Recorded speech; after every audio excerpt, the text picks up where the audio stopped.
안녕하세요. 닥터 MBC 목서윤입니다. 탈모는 흔히 남성들이 겪는 일로 생각하는데요. 성별, 나이와 상관없이 발생하는 게 바로 원형 탈모입니다. 흔히 스트레스가 심할 경우 원형 탈모가 생긴다고 알려져 있는데요. 그래서 오늘 이 시간에는 전주 모래내 피부과 강광영 원장과 함께 원형 탈모와 모발 이식에 대해 알아보겠습니다. 두피의 모발이 동그란 모양으로 빠지는 원형 탈모. 한 번 생기면 재발하기 쉽고 전신 탈모로 번지기도 합니다. 원형 탈모와 다양한 모발 이식 적용에 대해 피부과 전문의 강광영 원장과 함께 이야기 나눠봅니다.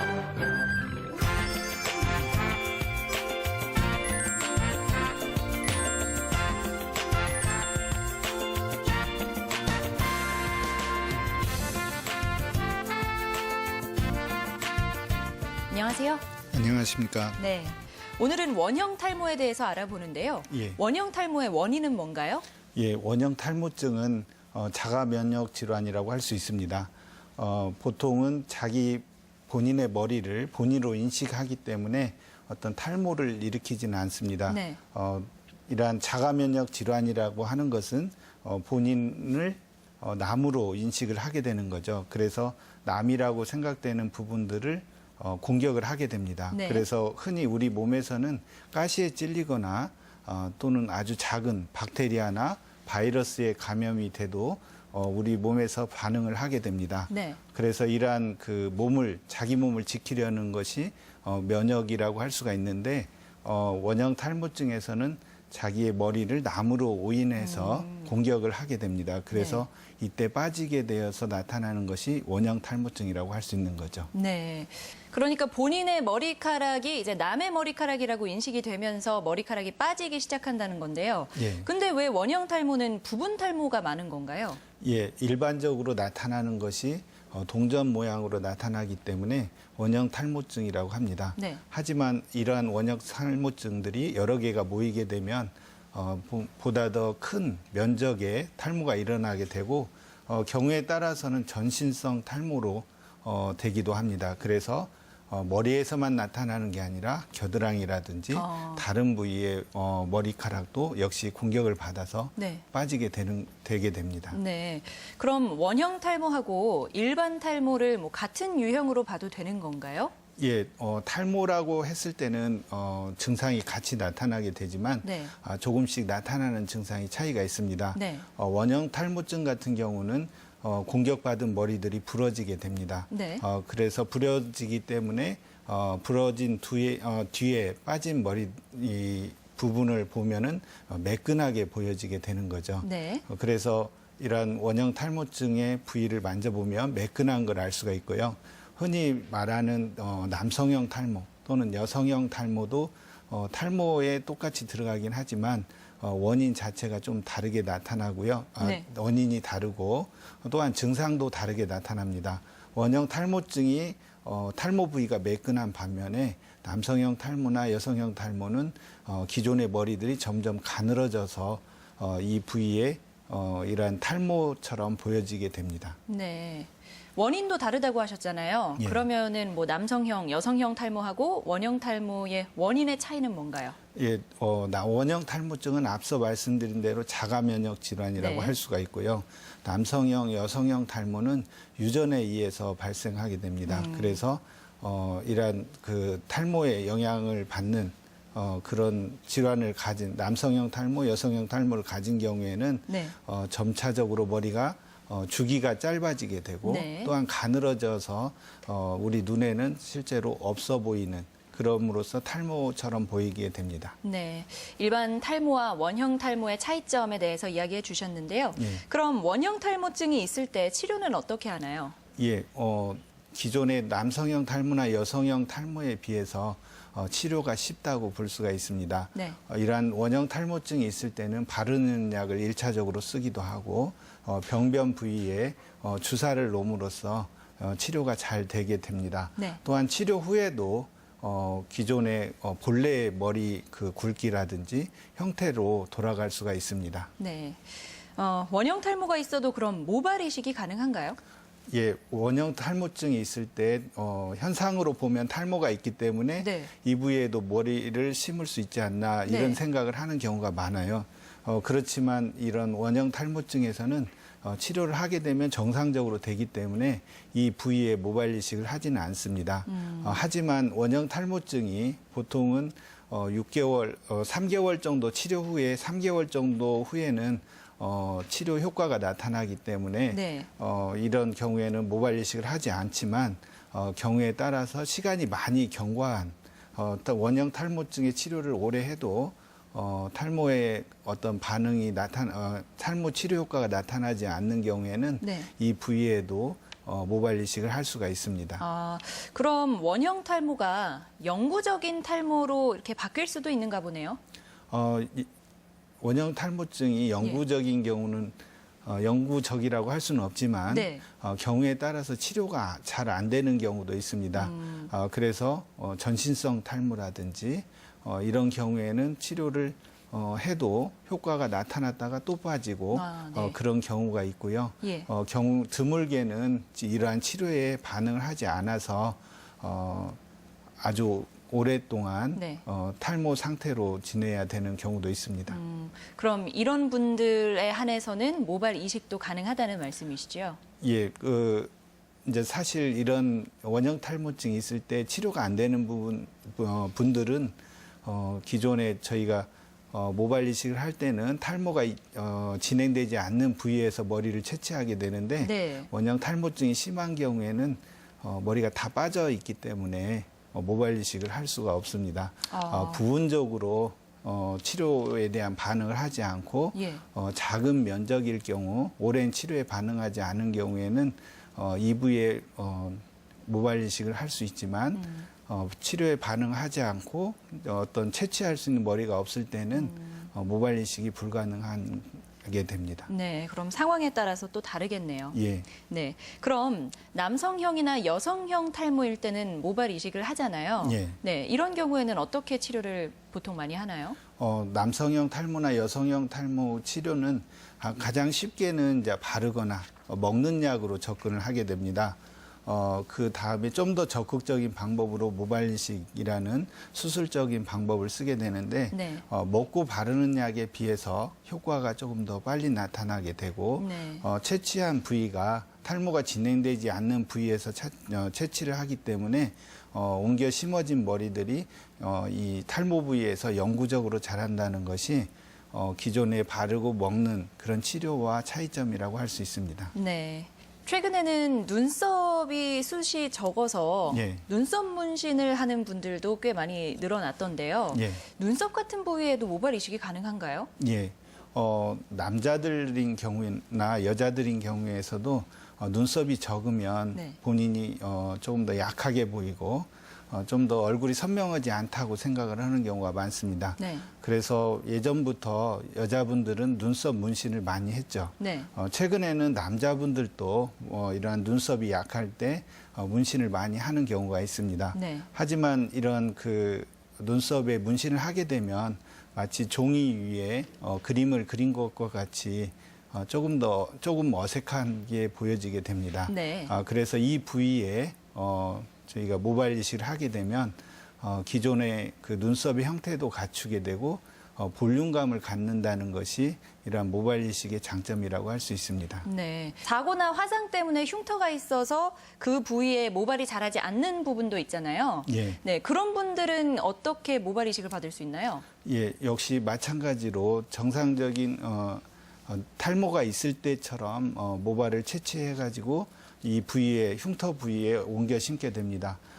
흉터 부위에서는 정상적인 부위에 비해서 생존율이 조금 떨어지게 되고요. 네. 그렇지만 흉터로 인해서 매끈한 부위가 이 심어진 그런 모발에 의해서 조금 더 가려지기 때문에 본인이 좀 편안한 상태를 유지할 수가 있습니다. 네. 오늘 이 시간에는 피부과 전문의 강광영 원장과 함께 원형 탈모와 다양한 모발 이식 방법에 대해 알아봤습니다. 고맙습니다. 감사합니다.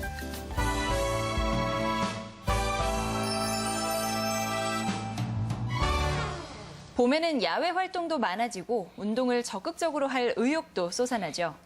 하지만 의욕만 앞서다가는 오히려 건강을 해치게 될 수도 있는데요. 대표적으로 나타나는 게 허리 통증입니다. 이번에는 군산 서울우리의원 김정률 원장과 봄철 허리 통증의 예방법과 치료에 대해 알아봅니다. 갑자기 삐끗한 허리, 겨우내 굳었던 우리 몸도 적절한 봄맞이 준비가 필요합니다. 연령에 따라 다른 봄철 허리 통증의 원인과 치료법에 대해 통증의학과 전문의 김정률 원장과 함께 이야기 나눠봅니다.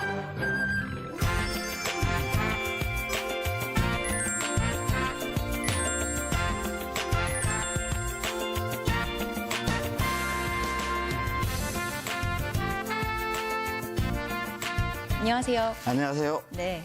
봄이 되면 날씨가 따뜻해지니까 허리 통증을 느끼는 분들도 줄 거라고 생각이 되는데 실제로는 더 많아진다고요. 네. 우리가 상식적으로 생각해 보면 추운 날씨 때문에 이 근육들이 경직돼 있다가 봄철이 되면 날씨가 따뜻하니까 좀 더 이완이 되고 네. 그래서 좀 덜 다쳐야 되는데 실제로는 그렇지는 않습니다. 봄철은 허리를 다치기 가장 쉬운 계절이고요. 네. 실제로 병원에 내원하는 환자들이 가장 많은 철입니다. 이런 원인들은 젊으신 분과 나이 드신 분이 좀 각자 좀 다른데요. 네. 우선 젊은 분들을 좀 살펴보면요. 젊은 분들은 추운 날씨 탓에 좀 움츠려 있다가요. 운동이라든지 대청소 같은 거 좀 밀어놓다가 봄철이 되면 많이 하시죠. 네. 이런 급격한 활동량의 증가는 허리 근육이나 다른 근육들에게 무리가 되고요. 그래서 허리나 어깨, 무릎에 돌발적인 문제를 야기하게 됩니다.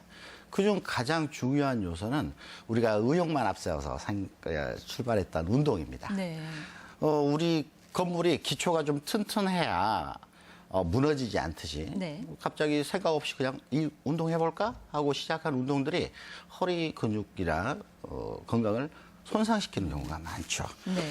근데 이런 젊은 분들의 허리 통증은 그닥 걱정하실 필요는 없습니다. 대부분은 허리 근육이나 인대들이 좀 손상돼서 네. 문제가 야기하는 요추부 염좌. 다른 말로 하면 좀 삔 상태이기 때문에 네. 1에서 2주 정도 지나면 95%가 좋아지기 때문이죠. 이제 스트레칭이나 준비 운동을 제대로 하지 않은 상태에서 움직임을 무리하게 하다 보면 통증이 생긴다는 건데 젊은 층의 경우엔 그렇고 그러면 40, 50대 장년층은 봄철에 왜 허리 통증을 느끼게 될까요? 장년층은 좀 달리 생각해야 되는데요. 우리가 봄 자체가 40대에서 50대를 지나가면서 젊은 때와 좀 변화를 겪습니다. 네. 특히 40대에 접어들면서 몸에 있는 근육들이 1년에 한 1%씩 줄어요. 그래서 갑작스러운 운동은 허리에 무리를 줄 수밖에 없습니다. 네. 특히 이제 겨울철에는 좀 움츠러져 있고 활동량도 좀 줄다가 갑자기 과부하가 걸리면 허리에 문제가 생기고요. 그러면서 급성 디스크 같은 허리 손상들이 잘 발생하게 됩니다. 특히 이제 50세 이후에는 허리 주변의 근육들이 되게 쇠퇴해요. 네. 그래서 허리를 지지하고 보호해주는 기능이 많이 떨어지기 때문에 운동하다가 사소한 부주의로도 손상을 쉽게 받습니다. 네. 그래서 특히 이런 40, 50대 장년층들은 운동이나 일하실 때도 마찬가지인데요. 충분한 스트레칭을 해주셔야 이런 것을 예방할 수가 있습니다. 네. 결국 뭐 20, 30대처럼 통증을 느끼는 이유는 비슷한데 이제 부상 같은 거에 노출되기 더 쉽다는 것 그렇죠. 같은데요. 그러면 나이가 더 많으신 분들은 왜 허리 통증을 느끼나요? 노년층은 완전히 좀 바꿔집니다. 이게 네. 젊으신 분들은 이제 근육에서 문제가 생기는 염좌 같은 게 잘 발생을 하는데 노인분들은 근육량이 많이 줄어버려요. 네. 그래서 이런 요추부 염좌는 잘 발생하지 않습니다. 오히려 골다공증에 의해서 뼈가 푸석푸석해져서 허리뼈가 골절이 되는 압박골절이라든지 허리 안에 있는 디스크가 너무 딱딱해서 충격을 받아주기 힘들게 된다든지 네. 아니면 허리뼈 위아래를 연결해주는 고리뼈가 끊어지는 척추 전방전이증 다른 원인들이 되게 많습니다. 네. 특히 이제 봄철 되면 대청소 좀 하시잖아요. 근데 나이 드신 분들 어쩌다 보면 무거운 거 갑자기 생각 없이 드실 때가 있어요. 네. 이거 대단히 위험합니다. 우리가 단순하게 화분 하나만 들다가 허리뼈에 골절이 생긴 게 드문 일은 아니거든요. 네. 결국 이야기를 들어보니까 뭐 날씨가 따뜻해져서 허리 통증을 더 느낀다기보다는 그렇죠. 날씨가 따뜻해지면서 활동을 더 많이 하다 네네. 보니까 이제 부상에 더 쉽게 걸릴 수 있다는 건데 그러면은 그 나이가 있으신 분들 같은 경우에는 골절로 이어지는 경우가 많다고 하셨잖아요. 그래서 치료 방법도 그만큼 중요할 것 같아요. 네, 대부분의 경우는 비수술 치료를 합니다. 그래도. 네. 근데 단 대신 압박골절은 수술을 할 수도 있어요. 우리 압박골절이라는 게 뭐냐면 우리 팔뼈 부러지면 이게 뼈가 끊어지잖아요. 네. 근데 이거는 그림에서 보시는 것처럼 네모나게 예쁘게 보여야 되는 허리뼈가 찌그러진다든지 쇠기꽃 모양을 하는 거예요. 그래서 끊어지는 건 아닙니다. 이럴 때는 두 가지 방법으로 치료하는데요. 먼저 비수술 치료 방법으로 살펴보면 우리가 팔뼈에 금이 가면 기부스 하잖아요. 네. 근데 허리는 기부스 할 수 없죠. 밥 네네. 먹고 움직여야 되니까요. 그래서 이럴 때는 흉요추 보조기라고 해서 큰 갑옷을 입혀요. 그래서 2주에서 4주 정도 좀 침상 안정을 시켜놓습니다. 그래서 네. 그동안 이제 허리뼈가 굳을 수 있는 시간을 벌어주는 거죠. 그 외에 수술적 방법으로 생각을 해본다면 경피적 척추체 성형술이라는 게 있습니다. 네. 이게 말은 좀 어려운데요. 간단한 수술 종류고요. 네. 시술 시간 한 30분 정도 걸립니다. 근데 그림에서 보시는 것처럼 찌그러진 뼈에 아주 가느다란 바늘을 넣고 시멘트를 인체용 시멘트를 좀 발라준다 생각하시면 됩니다. 네. 효과는 대단히 좋아요. 24시간 안에 하고 나서 통증이 90%가 사라지고요. 더 찌그러지는 걸 막아주는 효과도 있습니다. 네. 그 외에 나머지 원인들에서 발생하는 허리 통증들은 대부분 비수술 치료예요. 그중에 후관절 신경치료가 제일 좀 잘 듣는 편입니다. 네. 후관절 신경치료라는 것은 사진에서 보시는 것처럼 방사선 영상장치를 보면서 후관절로 가는 신경 부위에 가느다란 관을 놓고 약물을 주입하는 시술로 시술 시간 한 1분에서 1분 30초 정도 걸리는 네네. 간단한 치료죠. 예. 뭐 지금 소개해 주신 것처럼 다른 비수술적인 치료도 또 있나요? 많이 있죠. 먼저 경증이라든지 시작되지 않은 얼마 허리 통증 같은 경우는 물리치료나 약물치료, 적절한 인대 강화 치료만으로도 충분히 치료가 되고요. 네. 조금 더 심하다 하면 경박의 신경치료라든지 아까 지금 말씀드렸던 후관절 신경치료가 매우 도움이 됩니다. 이때 이제 이런 신경치료류에도 반응하지 않는 경우는 신경성형술이나 수액성형술 같은 시술 종류를 해볼 수는 있어요. 네. 먼저 신경성형술이라는 것은 그림에서 보시는 것처럼 방사선 영상장치를 보면서 눌려있는 신경 부위에 아주 간단한 관을 넣어줍니다. 그래서 눌려있는 신경 부위에 유착을 풀어주거나 염증을 줄여주는 약물을 주입하는 시술이고요. 또한 수액성형술이라는 것은 사진에서 보시는 것처럼 특수한 플라즈마를 발생시키는 아주 가느다란 전극이 달린 바늘을 디스크 내부에 직접 넣어가지고 문제가 되는 디스크 부위를 좀 태워버리는 시술입니다. 이 외에도 시술 종류는 대단히 많은데요. 네. 비수술 치료를 해보고 싶은 분에게 팁을 드린다면 네. 될 수 있으면 보험이 되는 치료를 먼저 해보시는 게 유리합니다. 우리나라는 국가보험이 잘 돼 있잖아요. 네네. 그래서 대부분의 치료는 보험이 됩니다. 먼저 비싼 시술을 해보시는 것보다는 보험이 되는 시술을 충분히 해보고 그 다음에 해보시는 게 훨씬 유리하죠. 그럼 말씀해 주신 보험 처리가 되는 치료 방법은 어떤 것들이 있죠? 아까 지금 말씀드렸던 경막의 신경치료라든지 네. 우리가 신경치료라는 표현을 쓰잖아요. 네. 후관절 신경치료라든지 이런 것들이 있습니다. 네. 그 외에도 이제 꼬리뼈에다가 주사를 놓는다든지 네. 여러 가지 방법들은 있는데요.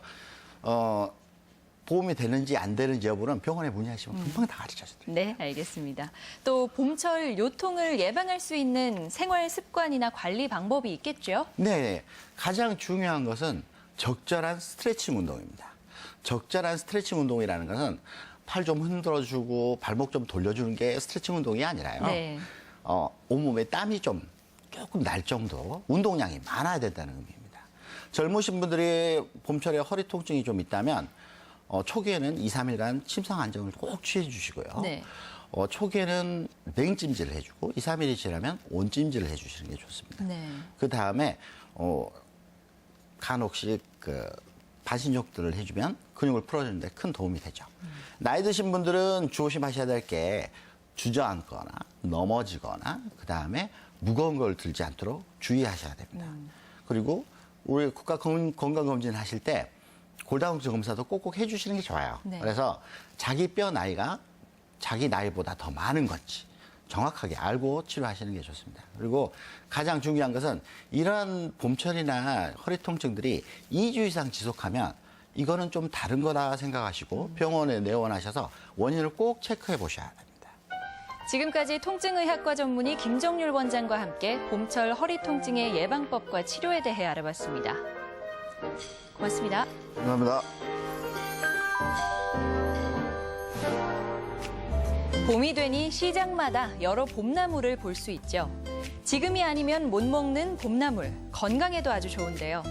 봄나물에는 각종 비타민과 미네랄이 풍부해서 봄철 춘곤증을 예방하고 신진대사를 원활하게 해서 나른함과 피곤함도 덜하게 도와줍니다. 향긋한 봄나물로 봄철 활력을 챙겨보시는 건 어떨까요? 제가 준비한 소식은 여기까지고요. 다음 시간에 다시 찾아뵙겠습니다. 고맙습니다.